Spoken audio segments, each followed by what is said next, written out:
Hello everyone, YouTube ચેનલમાં આપનું સ્વાગત છે.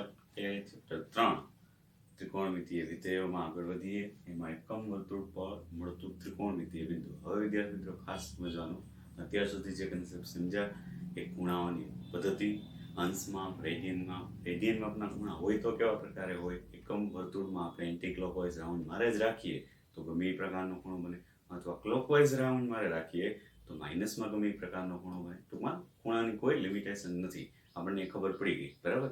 હવે વિદ્યાર્થી મિત્રો આપણે ઉપયોગ ખરેખર હવે શું કરવાનો છે ત્રિકોણમિતિનો, તો ત્રિકોણમિતિય બિંદુ એટલે કે અહીંયા એકમ વર્તુળ લઈએ તો એકમ વર્તુળ ઉપર કોઈને કોઈ બિંદુ મળવાનું, એના યામ, તો યામ ભૂમિતિ યાદ કરવું પડે. યામ ભૂમિતિ એટલે 9મા 10મા ધોરણનો કોન્સેપ્ટ. તો એનો અને ત્રિકોણમિતિનો સંબંધ જોડવો છે. તો એ માટે સૌ પ્રથમ શું કરીએ આપણે વિદ્યાર્થી મિત્રો, પહેલું કામ યામ ભૂમિતિને રિવાઇઝ કરીએ. નોંધ સ્વરૂપે યામ ભૂમિતિમાં બિંદુ P નું નિરૂપણ. 9th નો જ કન્સેપ્ટ. તમે પહેલી વખત ગ્રાફ પેપર જુઓ તો ગ્રાફ પેપરમાં તમને સૌથી પહેલા બિંદુનું નિરૂપણ સમજાવવામાં આવતું. કેવી રીતે? તો કે અહીંયા કોઈ બિંદુ P પડ્યું હોય, આ આડી ધરી x અક્ષ કહેતા, ઊભી ધરી y અક્ષ કહેતા, અત્યારે દર્શાવતો નથી. તો આ બિંદુ P પડ્યું હોય એના મારે યામ જોતા હોય બિંદુ P, તો એના યામ એટલે આપણને ખબર છે કેટલે દૂર છે, x અક્ષથી y અક્ષથી કેટલે દૂર છે, એવું બધું દર્શાવતું માપ. તો એના યામ કહેવાય. તો બિંદુ P છે એ કયા સ્થાને છે, તો કે એ સ્થાનને દર્શાવવું એના યામ કહેવાય. હવે બિંદુ P માનો કે xy યામ હોય, એનો મિનિંગ શું આપણે અર્થઘટન સમજવાનું. એનો મિનિંગ x અક્ષ ઉપર x જેટલું ચાલવાનું, એટલે આ x જેટલું ચાલવાનું. y અક્ષની દિશામાં એટલે અહીં ડાર્ક કર્યું છે, y અક્ષની દિશામાં ત્રુટક રેખા ઉપર કરતા કરતા પગથિયે ચડતા જાવ એટલે y અક્ષની દિશામાં ym જેટલું ચાલવાનું, ત્યારે આ બિંદુ P મળે. યામ ભૂમિતિ આપણે સમજશું, ત્રિપરિમાણીય ભૂમિતિ સમજશું, એમાં આ કન્સેપ્ટ તો આવશે. મોટાભાગે વિદ્યાર્થી મિત્રો યામ નિરૂપણ છે ને ફટાફટ કરી નાખે, બેઝ કન્સેપ્ટ ના સમજે તો કાંઈ જ ભેગું નહીં થાય. બરાબર. તમારા ઘરમાં તમે 3 ડાયમેન્શનમાં બેઠા કહેવાય. તમારા ઘરમાં જો ઉપર પંખો હોય, ન હોય, ઘણા એસી હોય, એમ હોય તો જરૂરિયાત ન હોય, તો એને 3 ડાયમેન્શનમાં દર્શાવવાનો ટ્રાય કરો તો તમારે કોઈ કોર્નર પકડવાનો, એ આપણું ઉગમ બિંદુ લઈ લેવાનું. એમાં આડી ધરી x અક્ષ, ઊભી ધરી y અક્ષ અને ઊંચી ધરી ઉપર z અક્ષ લઈએ. બરાબર. x y તો આમ બહારની તરફ નીકળતું x, આડી ધરી y, એવી રીતે લઈ શકો. બરાબર. તો x y z, હવે તમે જાતે વિચારો કે x અક્ષની દિશામાં કેટલું ચાલવું, y અક્ષની દિશામાં ચાલશો, y અક્ષ ઉપર નહીં હાલવા જશો. તમે જો તમે ઘરમાં ઉભા હોય તો x અક્ષની દિશા માની લઈએ કે આ છે મારે અત્યારે આ સાઈડ, બરાબર, હોરિઝોન્ટલ સાઈડ, તો હું અહીંયા 3 લાદી જેટલું ચાલું. પછી y અક્ષની દિશામાં, y અક્ષ તો છે કયા પડી છે, છતાંય y અક્ષની દિશામાં આમ ચાલુ એટલે y અક્ષની દિશામાં ચાલુ છું. ધારો કે 4 લાદી ચાલ્યો તો 3 4 xy એમ થઈ ગયા. તો એ 3 4 દર્શાવે જમીન ઉપરનું પોઈન્ટ દર્શાવે.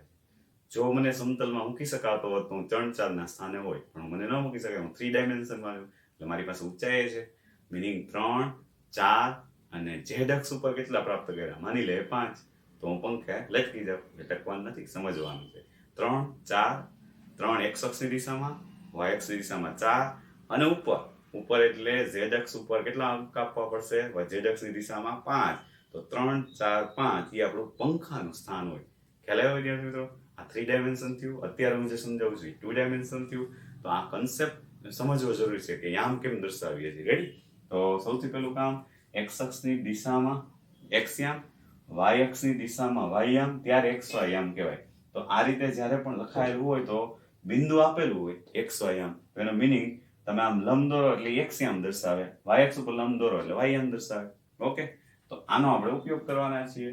તો હવે ત્રિકોણમિતિય બિંદુ તૈયાર કરવા માટે આપણે એકમ વર્તુળ પર એક બિંદુ વ્યાપક સ્વરૂપે દર્શાવી. ધારો કે એકમ વર્તુળ ઉપર કોઈને કોઈ બિંદુ P હોય કે જેના યામ xy, બરાબર, આ તો બધાને ખબર જ હોય. યામ ભૂમિતિ અહીં x અક્ષ અને y અક્ષ દોરી છે, એનો મિનિંગ xy યામ તો હશે. એટલે આપણે ત્રિકોણમિતિ બિંદુ મેળવવા માટે શું કરીએ છીએ, યામ ભૂમિતિ પરનું એક બિંદુ pxy સમતલમાં લઈએ. બરાબર. હવે યામ ભૂમિતિ અને ત્રિકોણમિતિનો જે સંબંધ જોડી દેશું એ જ આપણું ત્રિકોણમિતિય બિંદુ બનાવશે. હજી આપણે યામ ભૂમિતિમાં જ છીએ. ધારો કે આ x યામ દર્શાવે છે, એનો મિનિંગ x અક્ષ ઉપર એને કેટલું આપ્યું હશે, x અક્ષની દિશામાં અંતર, બરાબર, આ x અક્ષની દિશા ડાર્ક કર્યું મેં છે, કેટલું અંતર આપ્યું હશે તો હમણાં જ જોયું હતું x જેટલું. ઓકે, પછી yx ની દિશામાં કેટલું ચાલ્યા હોય y જેટલું, તો જ ન્યાય એમ હોય. એટલે આ xy તમને એમ ન ખબર પડે તો yx ની દિશામાં અહીંયા y જેટલું કાપ્યું હોય અને એને આ સમાંતર થાય એટલે y જેટલું. Okay, simple. આ x હોય, આ y હોય, x અક્ષ ઉપર x જેટલું કાપ્યું હોય, y ની દિશામાં y જેટલું કાપ્યું હોય, તો જ xy યામ બન્યા હોય. એટલે એ આપણને યામ ભૂમિતિના આધારે ખબર છે. ક્લિયર? આટલું વિદ્યાર્થી મિત્રો ક્લિયર હશે તો હવે બહુ સહેલું છે. હવે આપણે એમ કહીએ કે આ એકમ વર્તુળ છે તો એની ત્રિજ્યા કેટલી હોય? આ બે બિંદુ જોડી દો, કેન્દ્રથી વર્તુળ ઉપરના બિંદુ સુધીનું અંતર. એટલે એ તો ત્રિજ્યા થઈ ગઈ. જે એક એકમ હોય, વર્તુળ છે, એકમ વર્તુળ, અહીં લખેલું છે એકમ વર્તુળ, એટલે ત્રિજ્યા એક એકમ હોય. હવે આપણી પાસે એક કાકા બન્યા કે નહીં? કાકા એટલે બરોબર, આમ તો કાકો કહું, કાટકોણ ત્રિકોણ, બરાબર. આ કાટકોણ ત્રિકોણ કેવા પ્રકારનો દેખાય છે? ધારો કે આ બિંદુઓ દર્શાવી દઉં તો એક કાકો બન્યો. કેવા પ્રકારનો કાકો બન્યો? ઓ એ પી, બરાબર. ઓ એ પી કાટકોણ ત્રિકોણ બન્યો. આ કાટકોણ ત્રિકોણમાં તમે આ ખૂણાને ધ્યાનમાં રાખો, એ ખૂણાને થીટા કહેવાનું. મીનિંગ, કારણ કે આપણે અહીંયા એકમ વર્તુળ ઉપર જ્યારે ચાલશું ત્યારે આ ખૂણો બદલાયા રાખશે, બરાબર. તો આ કાટકોણ ત્રિકોણમાં અત્યારની પરિસ્થિતિ પ્રમાણે આ ખૂણો થીટા કહીએ. અજ્ઞાત નથી જાણતા એટલે થીટા. તો બિંદુ પી XY સમતલમાં લીધું, એનાથી આ કાટકોણ ત્રિકોણ બન્યો. આકૃતિ મુજબ, આકૃતિ પરથી કાટકોણ ત્રિકોણ જે OAP બન્યો, એ કાટકોણ ત્રિકોણમાં હું કહું એ પદ તમારે વિચારવાનું છે. તમે 10મા ધોરણમાં આ ભણી ગયા હોય કે ભાઈ sin થીટા એટલે શું થાય? sin થીટા એટલે આ પણ નોંધ થઈ જાય. cos થીટા એટલે શું થાય? આમ તો આ સ્ટાર્ટિંગના બેઝિક કન્સેપ્ટમાં આવે, પણ મેં એટલે નથી લીધું કે એ તો આપણે 10માનું આવડે છે. એમ છતાં હજી સૂત્રો જરૂર પડતા જાય લેતા જશો. તો ગુણોત્તરના સાપેક્ષમાં તમે sin થીટા અને cos થીટા અને tan થીટા યાદ રાખતા, યાદ કરી જુઓ. હું મારી ટ્રીકથી કહું, sin કરે શાક, cos કરે પાક. શાક બાક તો પૂરી ક્યાંથી? એમ નથી, જમવાનું નથી. શાક સામેની બાજુ છેદમાં કર્ણ, cos થીટા એટલે પાસેની બાજુ છેદમાં કર્ણ. sin કરે શાક, cos કરે પાક. હવે નહીં ભૂલે. આ શોર્ટકટ આપણે યાદ રાખવા માટે, બાકી તો ગુણોત્તર આવડે જ. ઓકે, તો sin થીટા દર્શાવન થાય ત્યારે શું દર્શાવન થાય? સામેની બાજુ છેદમાં કર્ણ. તો આવી જ વસ્તુ આપણે દર્શાવી હતો આકૃતિ પરથી. કાટકોણ ત્રિકોણ OAP માં આ ખૂણો આપણે ધારી લીધો. ધારો કે માપખૂણો AOP, માપખૂણો AOP બરાબર થીટા લઈએ, બરાબર. આ આપણી જાણકારી માટે. તો આપણે એવું કેવું હોય કે તો તેથી sin થીટા બરાબર, આ ખૂણાને ધ્યાનમાં રાખી, હવે જો ત્રિકોણમિતિ આવી ગયું અને યામ ભૂમિતિના યામને બેયને જોડી દઉં છું. તો આ ખૂણાને ધ્યાનમાં રાખી સામેની બાજુ, અને આ કર્ણ કેટલો હતો? 1. તો આ ખૂણાને ધ્યાનમાં રાખી સામેની બાજુ y, આ ખૂણાને ધ્યાનમાં રાખી સામેની બાજુ y, છેદમાં કર્ણ. રેડી? એવી જ રીતે cos થીટા તૈયાર કરો તો cos થીટા બરાબર આ ખૂણાને ધ્યાનમાં રાખી પાસેની બાજુ એટલે x, છેદમાં કર્ણ. તો એકદમ ઈઝી થઈ ગયું કે x યામ અને y યામ આગળ પાછળ ભલે આવ્યા, કે y બરાબર આના ઉપરથી શું આવ્યું? sin થીટા, તથા x બરાબર શું આવ્યું? cos theta. સરસ રીતે આપણે લખી દઈએ તો કે અહીંયા બિંદુ P XY હતું, એ બિંદુ P ને જો યામ ભૂમિતિ સ્વરૂપે લખો તો XY યામ દર્શાવે છે, અને ત્રિકોણમિતિ સ્વરૂપે લખો તો x ને બદલે cos થીટા, y ને બદલે sin થીટા લખાય. તો બસ આ જ આપણું ત્રિકોણમિતિય બિંદુ કહેવાય. આને હજી વ્યાપક સ્વરૂપમાં લઈ જશું. આ જ આપણું ત્રિકોણમિતિય બિંદુ કહેવાય. ઉપયોગમાં શું લેવાનું છે? ખરેખર વિદ્યાર્થી મિત્રો, x યામ બરાબર cos થીટા જ આવે, y યામ બરાબર sin થીટા જ આવે. આનો હજી જનરલ ફોર્મમાં આપણે લઈ જશું, પણ પહેલા એકમ વર્તુળમાં સમજાવવું જોઈએ. શું કર્યું આપણે? આ જાજી માથાકૂટ ના કરો, એક જ આકૃતિ પરથી સમજાવી શકો એની ટાઈમ. તમને ક્યારેય પણ એવો પ્રશ્ન થાય કે x ને બદલે cos જ કેમ લેવાય, y ને બદલે sin? સિમ્પલ, એકમ વર્તુળ દોરવાનું. એકમ વર્તુળમાં તમારે શું કરવાનું? એક કાકા બનાવી લેવાનું, કોઈ પણ બિંદુ લઈ લેવાનું કે x હોય. હવે આ નિરૂપણ સાચું આવડું છે. આ x હોય ત્યારે આ y હોય, એકમ વર્તુળમાં 1 હોય. હવે એમ કે sin cos લગાડો એટલે આવી ગયો જવાબ. sin cos લગાડો એટલે જવાબ આવી ગયો. x ની સાથે હંમેશા cos જ જોડાય, y ની સાથે sin જ જોડાય. આ એની સાબિતી મળી ગઈ. મોટા ભાગે આખું ચેપ્ટર ત્રિકોણમિતિ પૂરું કરી લઈએ, પણ શું કામ જોડાય એની કારણ ન આપે, કારણ કીએ નહીં, અથવા તો વિદ્યાર્થી મિત્રો જાણવા ઉત્સુક ન હોય. આપણે એવું નહીં કરીએ. આપણે સમજીને ભલે થોડા લેક્ચર જાય કે આ 11th-12th નો આપણે કન્સેપ્ટ બધે કામ આવવાનું છે, માત્ર ગોખણપટ્ટી નથી. એટલે x યામ બરાબર cos થીટા શું કામ આવ્યું, y યામ બરાબર sin થીટા શું કામ આવ્યું, એ બેઝિકલી સમજાય ને વિદ્યાર્થી મિત્રો, તો ફિઝિક્સમાં પણ એમ કહેવામાં આવે, જોજો ફિઝિક્સ સમજાવવા એક્સ અક્ષની દિશામાં, એટલે એક્સ આ થયું તો કોસ થીટા જ આવે. એટલે તમે કદાચ વેગનો સમક્ષિતિજ ઘટક લેશો ને, વેગનો સમક્ષિતિજ ઘટક તો કોસ વડે દર્શાવશો, શિરોનું ઘટક લેશો ને તો સાઈન વડે દર્શાવશો. એનું કારણ છે બરાબર, આ કાટકોણ ત્રિકોણના આધારે ધારો કે આ વેગ હોય v, તો એનો સમક્ષિતિજ ઘટક x ભાગમાં અને શિરોલંબ ઘટક સાઈન સાથે જોડાયેલો હોય. અહીંયા એનું રીઝન મળે, જે ત્રિકોણમિતિ બરાબર સમજાવ હોય તો એનું રીઝન સારી રીતે અહીંયા મળી શકે. ઓકે,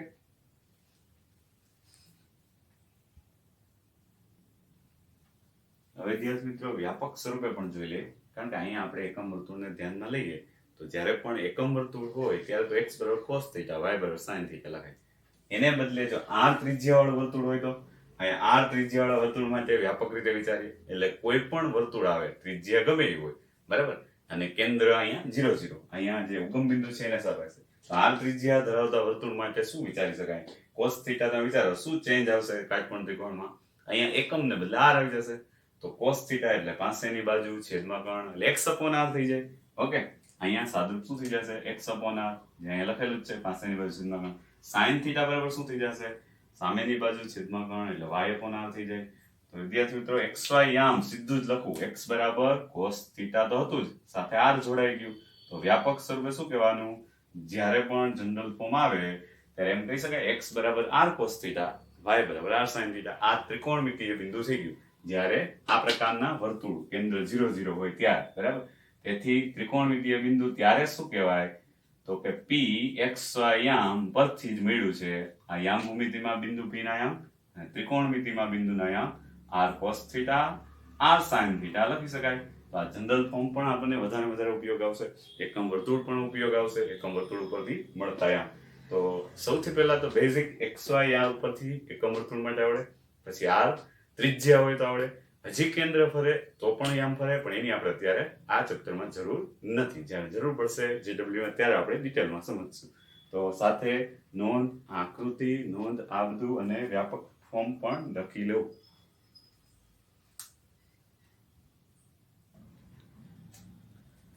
તો વિદ્યાર્થી મિત્રો આપણને એમ થાય ત્રિકોણમિતિય બિંદુનું કામ શું? ત્રિકોણમિતિય બિંદુ આપણે તૈયાર કર્યું તો એનાથી દરેક પરિસ્થિતિમાં બિંદુના યામ, એટલે કે જે આપણે જાણીએ છીએ પહેલા એ વિચારીએ, એ બિંદુના યામ 1 0. તો આને ત્રિકોણમિતિ હારે જોડીશું ત્યારે એક cos યામ, એટલે કે cos નું મૂલ્ય દર્શાવશે અને આ sin નું મૂલ્ય દર્શાવશે. એ ખૂણો કેટલો એ ખબર હોવી જોઈએ. એવી જ રીતે જાણીતા બિંદુઓ સામે a' -1 0, તો b બિંદુ 0 1, b' 0 -1. આ ચારે બિંદુ આપણે અગાઉ કીધું હતું ઉપયોગી છે. એ ચાર બિંદુઓનો આપણે ઉપયોગ કરી અને વ્યાપક સ્વરૂપે જે ખૂણા પહોંચ્યા હતા એના cos થીટા sin થીટા ઉપરથી મૂલ્ય મેળવશું. તો આપણે ઉદાહરણ તરીકે જોઈએ વિદ્યાર્થી મિત્રો ક્યાં કામ આવશે. તો આપણે ખબર છે એકમ વર્તુળમાં અત્યારે x યામ કોની હારે જોડાયેલું હોય? આ x યામ હંમેશા cos થીટા હારે, y યામ કોની હારે જોડાયેલું? હંમેશા sin થીટા હારે. એટલે અહીંયા ડેટા પણ આવી રીતે લખી દીધો છે. ઉદાહરણ તરીકે થીટા બરાબર 0 નો ખૂણો રાખું. 0 નો ખૂણો એકમ વર્તુળમાં હોય ક્યાં? પ્રારંભિક કિરણ અને અંતિમ કિરણ એક જ સ્થાને, મિનિંગ કે અહીંયા એ બિંદુ આગળ. ઓકે, તો એ બિંદુ આપણા માટે થયું તૈયાર. થીટા 0 હોય ત્યારે આમાં મૂકો તો cos 0, x યામ દર્શાવે, y યામ બરાબર sin 0. તો કે x અને y બરાબર ત્રિકોણમિતિમાં cos 0 sin 0 લખાય. પણ એ બિંદુ તો કેવું દર્શાવે છે? ખૂણો 0 નો રાખવો ત્યારે એ બિંદુના યામ તો 1 0 છે. આનું અર્થઘટન એવું થયું ને, cos 0 હંમેશા 1 થાય, sin 0 હંમેશા 0 થાય. તો હવે આપણે 10મા ધોરણનું ત્રિકોણમિતિનું કોષ્ટક યાદ કરીએ તો cos 0 આપણે લખેલું હશે, sin 0, sin ની સ્ટાર્ટિંગ 0 થી થતું હતું, cos આપણે કીધું હતું ટેક ઓફ કરે cos 0 1, બરાબર. તો આ ઉલટા સુલટા હતા પણ યાદ રાખવાની જરૂર નથી. કેમ? તો કે આ યામ યાદ હશે કે ભાઈ શરૂઆતનું પ્રારંભિક બિંદુ શું હોય? તો કે 1 0 એકમ વર્તુળ, બરાબર. 1 શું દર્શાવે? cos ના યામ, 0 sin ના યામ, xy યામ, બરાબર. તો થીટા 0 હોય ત્યારે cos થીટા બરાબર 0 હોય તો cos 0 1 થાય. એટલે ઈઝીલી આપણે ખબર પડી જાય. ઓકે, થીટા બરાબર π/2 હોય તો યાદ કરીએ તો હવે અંતિમ કિરણ ક્યાં પહોંચે છે? પ્રારંભિક કિરણથી સ્ટાર્ટ કરીને અહીં. ઓકે, π/2 નો ખૂણો બને ત્યારે પરિસ્થિતિ કેવી થાય? cos π/2, કારણ કે x યામ તો cos π/2, y બરાબર sin π/2. ત્રિકોણમિતિય બિંદુ આવું બને. એને તમે જો સરખાવો અહીંયા યામ ભૂમિતિના બિંદુ સાથે તો ત્યાં તો 0 1 છે. એનું અર્થઘટન cos π/2 0 જ થશે, sin π/2 1 થશે. તો આવી કિંમતો વિદ્યાર્થી મિત્રો આપણને યાદ રહેતી જશે. જેમ કે હવે હું મોઢે કહું એ સોલ્યુશન થીટા બરાબર પાય વિચારો તો આપણે ક્યાં કરવાનું? પ્રારંભિક કિરણ અંતિમ કિરણ સીધું અહીં આવી જાય. ન્યાયામ કેવા હતા? -1 0, એક્સયામ -1, વાયયામ 0. તો હવે મારો પ્રશ્ન હોય cos પાય કેટલા થાય? ક્યાંય આપણે કોષ્ટકમાં લખ્યું નથી. cos પાય એટલે આપણે શું યાદ કરવાનું? પેલા પાય નો ખૂણો ક્યાં બને? તો કે અહીંયા પાય નો ખૂણો આવી ગયો. હવે એમાંથી એક્સયામ ઉપાડવાનો -1, તો cos પાય -1. વિદ્યાર્થી મિત્રો હંમેશા cos પાય નું મૂલ્ય આપે. ઓકે, એવી રીતે હું પૂછું sin પાય કેટલા થાય? તો આપણે વાયયામ ઉપાડવાનો 0. તો ડાયરેક્ટ જ આપણે ખબર પડી જાય થીટા બરાબર પાય હોય ત્યારે cos પાય sin પાય બને ત્રિકોણમિતિય બિંદુ. તો એના ઉપરથી અહીંયા -1 0. હવે પછીના મૂલ્યો ક્યાંય આપણે લખ્યા નથી છતાં પણ મોઢે કહી શકીએ. થીટા બરાબર π/3π/2 આવો. 3π/2 એટલે 270 નો ખૂણો 90, 180 અને 270. રેડિયન માપમાં કહો તો આને 3π/2 કહેવાય. ન્યા સ્થાન કેવું હોય? b'. એના યામ કેવા હોય? 0 -1. બરાબર સમજો. હવે હું પ્રશ્ન પૂછું કે cos 3π/2 કેટલા હોય? તો તમારા મગજમાં cos આવે મીનિંગ x યામ ઉપાડવાનો. cos આરે કોણ જોડવાનો? x યામ ઉપાડવાનો. એનો x યામ કેટલો હોય? 0. તો cos 3π/2 હંમેશા 0 થાય. ઓકે, sin 3π/2 કેટલા થાય? sin એટલે y યામ ઉપાડવાનો. sin 3π/2 એટલે -1. ટૂંકમાં પેલા એકમ વર્તુળના આધારે તમારે રેડિયન માપમાં ખૂણો ક્યાં બને છે ત્યાં પહોંચી જવાનું. પછી કયું મૂલ્ય માંગ્યું છે? cos, તો એનો x યામ દેખાડવાનો. sin તો એનો y યામ બતાવવાનો. જાદુ થઈ ગયું વિદ્યાર્થી. તો થીટા બરાબર 3π/2 ત્યારે cos 3π/2 sin 3π/2 એકમ વર્તુળમાં ત્રિકોણમિતિય બિંદુ બને. તો આના આધારે આપણે આની સાથે સરખાવો તો 0 -1 એટલે મેં કીધું cos 3π/2 0 થાય, sin 3π/2 -1 થાય. આ કિંમત ક્યાંય આપણે લખી નથી. માત્ર ને માત્ર એકમ વર્તુળ ઉપરથી 3π/2 ના સ્થાને પહોંચ્યા, એના ઉપરથી એનો x યામ ઉપાડ્યો એટલે cos 3π/2 મળી ગયા. 3π/2 ના સ્થાને પહોંચી એનો y યામ ઉપાડ્યો તો sin 3π/2 -1 થઈ ગયા. એટલે 270 નું મૂલ્ય આવડી ગયું. વિદ્યાર્થી મિત્રો હવે તમને આવો પ્રશ્ન પૂછી શકે sin 270 કેટલા થાય? તો એવું નથી કહેવાનું અમને નથી ખબર. sin 270 એટલે sin 3π/2. sin 3π/2 યાદ કરી લેવાનું. પેલા 3π/2 નો ખૂણો અને એનો y યામ એટલે કે -1. તો હવે કોઈ પણ ખૂણા માટે મૂલ્ય આવડવા માંડ્યા. અત્યાર સુધી 45 અંશ, 60 અંશ, 90 અંશ એવું જ યાદ કરતા. હવે આ ખૂણા માટે પણ યાદ રહી ગયા તો ખૂબ સરળ થઈ જશે જ્યારે આપણે એકમ વર્તુળમાં ત્રિકોણમિતિય બિંદુ બરાબર સમજી લઈએ તો. અને થીટા બરાબર 2π. 2π માટે આપણે શું કહીએ વિદ્યાર્થી મિત્રો? cos 2π sin 2π. તો આના મૂલ્યો આપણે પાછા અહીંયા પહોંચી ગયા. એકમ વર્તુળનું એક પરિભ્રમણ પૂરું કરીને ત્યાં પહોંચી ગયા. તો પાછું બિંદુ કયું આવી ગયું?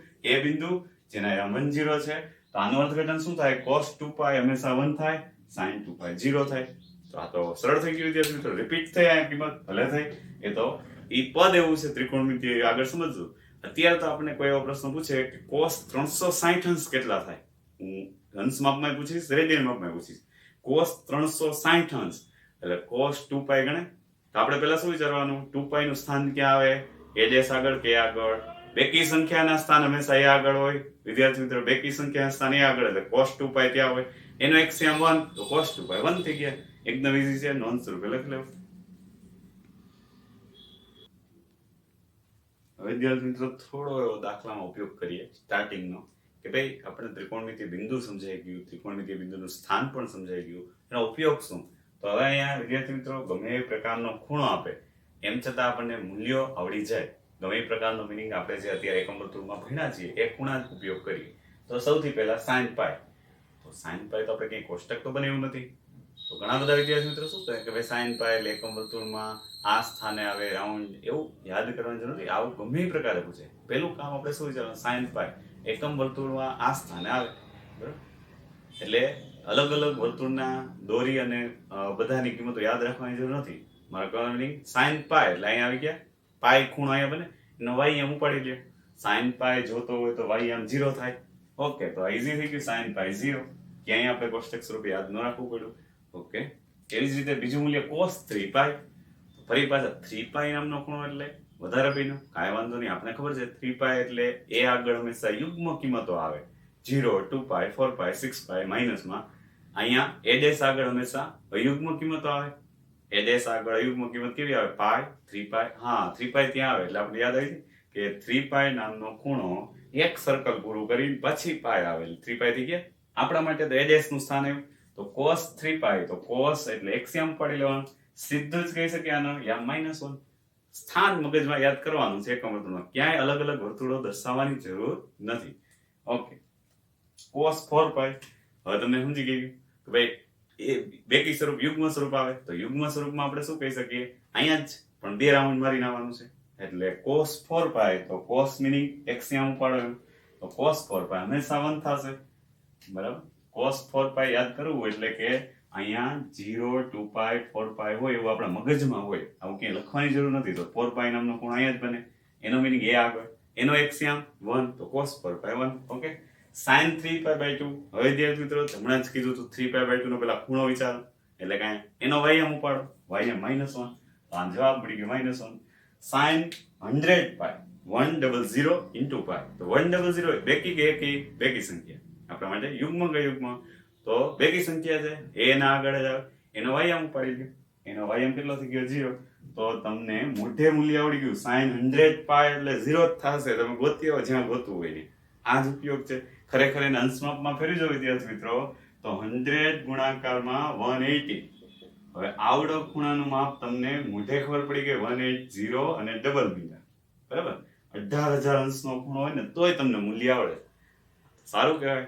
ક્યાંય ચેક કરવાની જરૂર જ નથી, અંશમાપમાં ફેરવવી નથી, પણ આ એક સામાન્ય માહિતી આપી. ભલે તમે 18 અંશના ખૂણો બનાવો, એનું સાઇન મૂલ્ય તમે અહીંયા જ આવશે, એટલે કે સાઇન મૂલ્ય વાયામ દર્શાવશે, એટલે કે 0. ઓકે, પછી cos 11 પાઈ. હવે વિદ્યાર્થી મિત્રો 11 પાઈ એટલે તો એકી સંખ્યા, અયુગ્મ સંખ્યા. આ સ્થાને એનો એક્સિયમ ઉપાડવાનો, cos બોલ્યો ને, cos 11 પાઈ, cos બોલ્યો એટલે એક્સિયમ ઉપાડવાનો -1. તો આ પણ ખૂણો તમે જાતે અંશમાં વિચારી જોજો. 11 ગુણાકારમાં 180 અંશ કરો તો એ જે જવાબ આવે એ ખૂણાનું તમને મૂલ્ય આવડી ગયું. માત્ર રેડિયનમાં સરળ પડે છે, અને યામ છે એ આપણને ખબર છે xy યામ જ ઉપાડવાનો હોય. તો ખૂણો ગમે પ્રકારનો આવે, અહીંયા જે આપણે જાણીતા સ્થાનમાં ખૂણા બનાવ્યા હતા એ એમાં ગમે પ્રકારનો ખૂણો આવે, પહેલા ત્યાં પહોંચી જવાનું, ત્યાં પહોંચ્યા પછી શું કરવાનું, એનો એક્સિયમ કે વાયમ ઉપાડવો એ જોવાનું, એટલે મૂલ્ય મળી જાય. તો થઈ ગયું વિદ્યાર્થી મિત્રો, ખૂબ સરળ. એટલે નોંધ સ્વરૂપે જે આ થિયરી લખો છો એની સાથે જ કેટલાક ઉદાહરણ કરી કિંમતો મેળવો ઉદાહરણ સ્વરૂપે, બરાબર, આ પણ લખી લેવા જરૂરી છે. વિદ્યાર્થી મિત્રો થોડી થિયરી વધારે જ છે, 3.2 માં ખૂબ ઓછા દાખલા આપેલા છે, એની સાપેક્ષે 3.2 સ્ટાર્ટ કરતા પહેલા ઘણી બધી થિયરી, ત્રિકોણમિતિના કન્સેપ્ટ ઘણા બધા સમજવાના છે. આપણે કદાચ હજી 30% 40% જો કામ પૂરું થયું છે વિદ્યાર્થી મિત્રો, તો શાંતિથી આપણે થિયરી સમજવાની, ઉપયોગ સમજતા જશું એટલે એપ્લાઇડ થતું જશે, અને 3.2 એના જેવા એક્સ્ટ્રા દાખલા ગણશું ત્યારે આપણે ત્રિકોણમિતિના કંઈક સમજતા થશું. એટલે થોડી ધીરજ રાખી બધી થિયરી વ્યવસ્થિત લખવી વિદ્યાર્થી મિત્રો, ઉદાહરણ પણ સાથે લખવા, તો આપણા માટે આગળના ચેપ્ટર જે સંકલન વિકલન છે એમાં પણ એટલું જ ત્રિકોણમિતિ ઉપયોગી છે, એટલે જ આગળ લઈ લીધું છે કે વારંવાર આપણે રિવિઝન કરી શકીએ વિદ્યાર્થી મિત્રો, બરાબર. એટલે થોડું ચેપ્ટર લાંબુ છે, ટેક્સ્ટ બુક કરતા આપણે ડબલ વસ્તુ આપણે એક્સ્ટ્રા ગણવાના છીએ, ભણવાના છીએ, સમજવાના છીએ, એટલા માટે શાંતિથી આપણે સમજવાનું. ભલે લાંબુ ચેપ્ટર હાલે, પણ એ બેઝ આપણો સારો હશે તો વિકલન સંકલન 12th સાયન્સ આપણે સરસ રીતે કરી શકશું. ઓકે, તો થિયરી સાથે સાથે આપણે કમ્પ્લીટ કરતી રહેવી. ઓકે વિદ્યાર્થી મિત્રો, ઘણો સમય થઈ ગયો છે, એટલે ફરી પાછા નેક્સ્ટ લેક્ચરમાં મળીશું.